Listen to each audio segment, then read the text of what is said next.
तो आज की जो क्लास होगा, आज लाइव क्लास 3 का चलेगा। Live class of for you easy. चलिए आज की क्लास की ओर स्टार्ट करेंगे। मेरे प्यारे विद्यार्थी, आप थोड़ा ध्यान से सुनिएगा, समझो। आज की जो क्लास की सबसे मेन टॉपिक है आप लोगों के लिए, वो है क्या? टेंस। क्या है टेंस? टेंस का कैसे होगा? TENSE।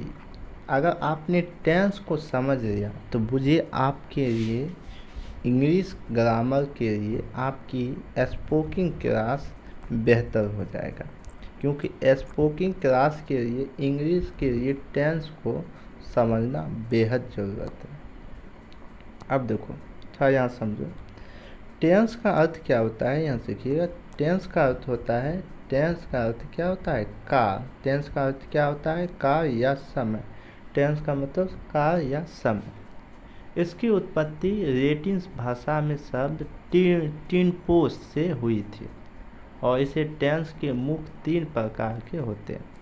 टिम्पूस दा था जो हमारे लैटिन का मतलब जो हमारे यूरोपियन थे, उसकी भाषा के माध्यम से लेटिस कहा था, और उसी का एक टेंस बना। और इसके 3 प्रकार होते हैं।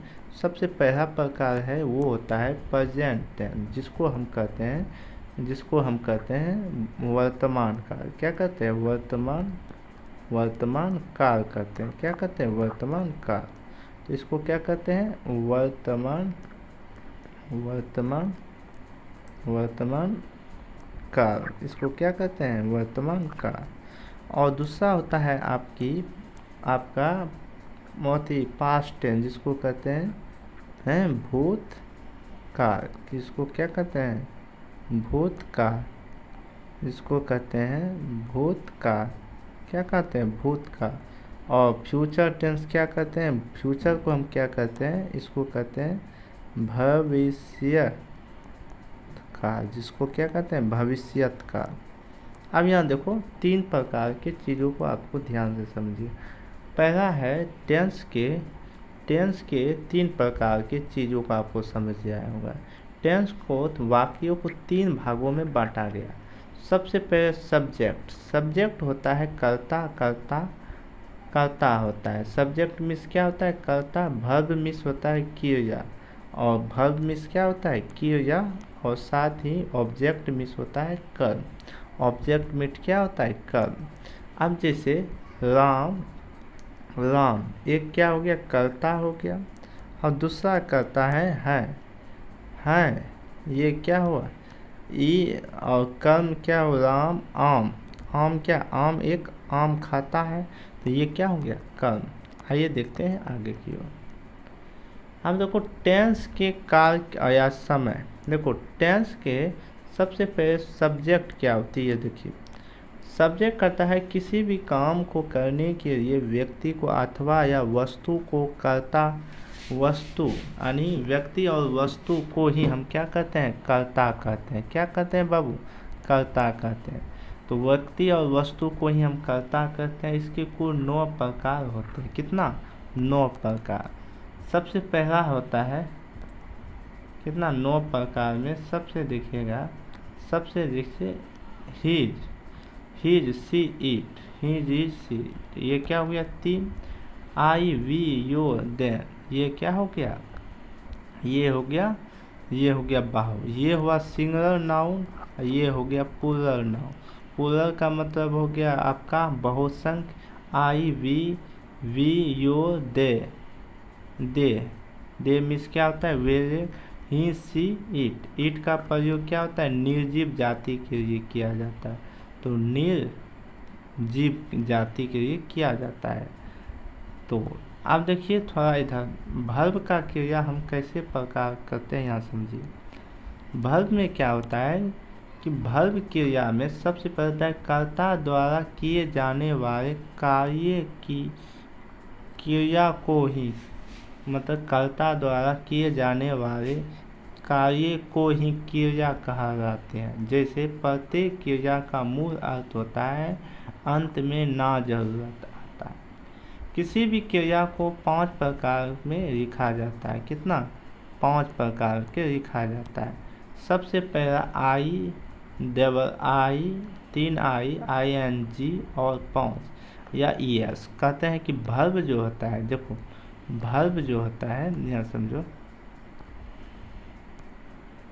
यहाँ समझो, वर्ब जो होता है, ये जो वर्ब, इसको अगर आप 5 भाई होता है, जैसे नहीं कहता है कि पहला में जैसे कहता है, जैसे एक शब्द है, जैसे V1, V2, V3, V4, V5, तो यहाँ ने क्या लिखेंगे, V1, V2, V3, V4, V5, इस तरीक़ा से होता है। जैसे गोइंग जैसे एक शब्द हुआ, जैसे यहाँ देखो, यहाँ क्या है, गो का V1 होता है, V2 इसका होता है गोइंग, अब V3 क्या होता है, गोस, V4 क्या होता है, गोइंग, अब V5 क्या होता है, गोसिंग। तो इस प्रकार के एक ही महीने को कई चीज़ टुकड़ों में बांटा जाता है, समझे। यहाँ तक कोई दिक्कत। अब जैसे कि यहाँ थोड़ा ध्यान से देखिएगा कि ऑब्जेक्ट क्या होती है। ऑब्जेक्ट का अर्थ होता है कि क्रिया का शेष कर्म कहलाती है। क्रिया का, जैसे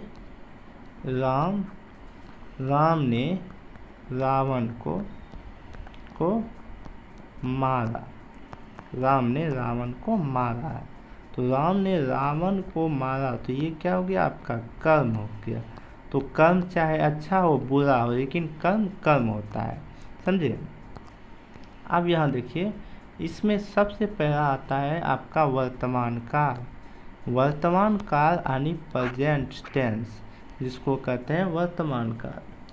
प्रेजेंट टेंस को भी 1/4 के भगा दिया गया है, यानी 4 इसके पुत्र हैं। पहला पुत्र है आपका, वो है आपका प्रेजेंट सिंपल टेंस। प्रेजेंट से इसका पहचानने के किसी भी वाक्य की कर्ता की आदत को पता चलता है, या किसी हिंदी वाक्य के अंत में ता है, ती है, ते आता हो, क्या होता है, सिंग ऑफ साइन, तो ता है, ती है, ते हो, तो ऐसे वाक्यों को टेंस के अंतर्गत होता है। और सेल्यूलेक्चर बराबर होता है, या इसको हम कहते हैं फॉर्मेशन बराबर, क्या होता है, फॉर्मेशन बराबर, लिखेंगे फॉर्मेशन और सेल्यूलेशन, फॉर्मेशन बराबर subject plus V1 plus S ER OW, S या OW। यहाँ देखो रोमन 1 में है कि ही, सी, इट एक वचन यानी सिंगुलर कर्ता के साथ वर्ब में S या ES को जोड़ दिया जाता है, AS या ES को जोड़ दिया जाता है। आई, वी, योर, दे के साथ बहुवचन कर्ता के साथ पहला रूप आता है, जिसमें नहीं आता है। इसमें जो है, जिसमें आई, योर, वी, दे का है, इसमें ई परस ई या ES का प्रयोग नहीं किया जाता है। क्यों नहीं किया जाता है, इसमें क्रिया का वर्ब नहीं होता है। थोड़ा यहाँ देखो, जैसे कह रहा है एग्जाम्पल के शुरू, वह इसको जाता है, तो वह इसको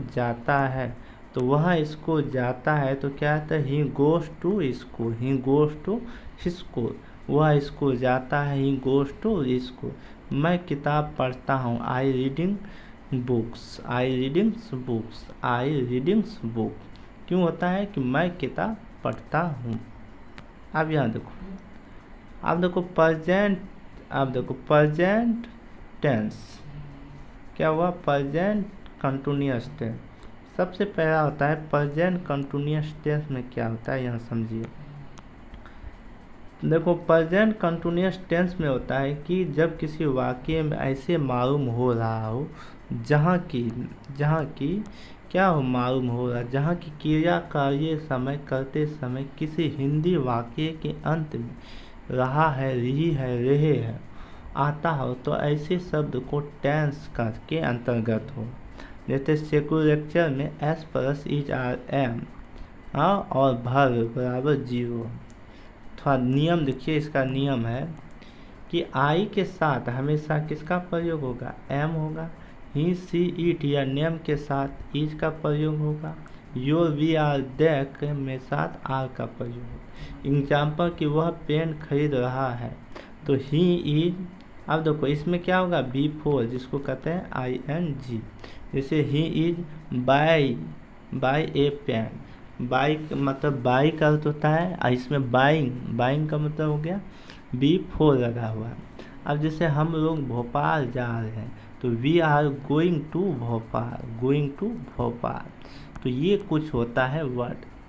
अब चलते हैं प्रेजेंट परफेक्ट टेंस में। प्रेजेंट टेंस में कहता है कि इसमें किसी भी वाक्यों को मालूम होता है, किसी भी वाक्यों में मालूम होता है और कार्य के अभी अभी समाप्त हुआ हो, तो ऐसे टेंस को ही हम क्या कहते हैं, प्रेजेंट परफेक्ट टेंस। जैसे कि subject plus has have before बराबर 0। ही सी इट के साथ किसका प्रयोग करेंगे, हैज का, और इसके साथ नेम का भी। जैसे आई वी दे का साथ बाहुवचन के साथ हैव का प्रयोग करें। ये सभी कर्ता आई थी के रूप में होगा। इसमें क्या होगा, V3 लगेगा, V3 का प्रयोग लगेगा। जैसे यहाँ देखिए कह रहा है एग्जाम्पल, वह स्कूल गया है, तो he has going to school, he has goes to school. क्यों कहा, क्योंकि ये क्या है, इस जगह V3 लगा हुआ। जैसे बच्चे ने एक मैच जीता, children has won to match, children has won to match, children is the has won to match. अब कहता है present perfect continuous tense. Present perfect continuous tense में कह रहा है कि प्रेजेंट परफेक्ट कंटिन्यूअस जब किसी वाक्य के ऐसे मालूम हो रहा हो जिसमें कर्ता चल रहा हो, कुछ भाग पूरा हो चुका है, तो ऐसे भाग को ही हम क्या कहते हैं, present perfect continuous tense. Second lecture कहता है कि एस यानी subject plus has have plus B, इसमें किसका प्रयोग, been plus B four plus object plus since या फोर का प्रयोग होगा, सीन प्लस फोर का प्रयोग होगा।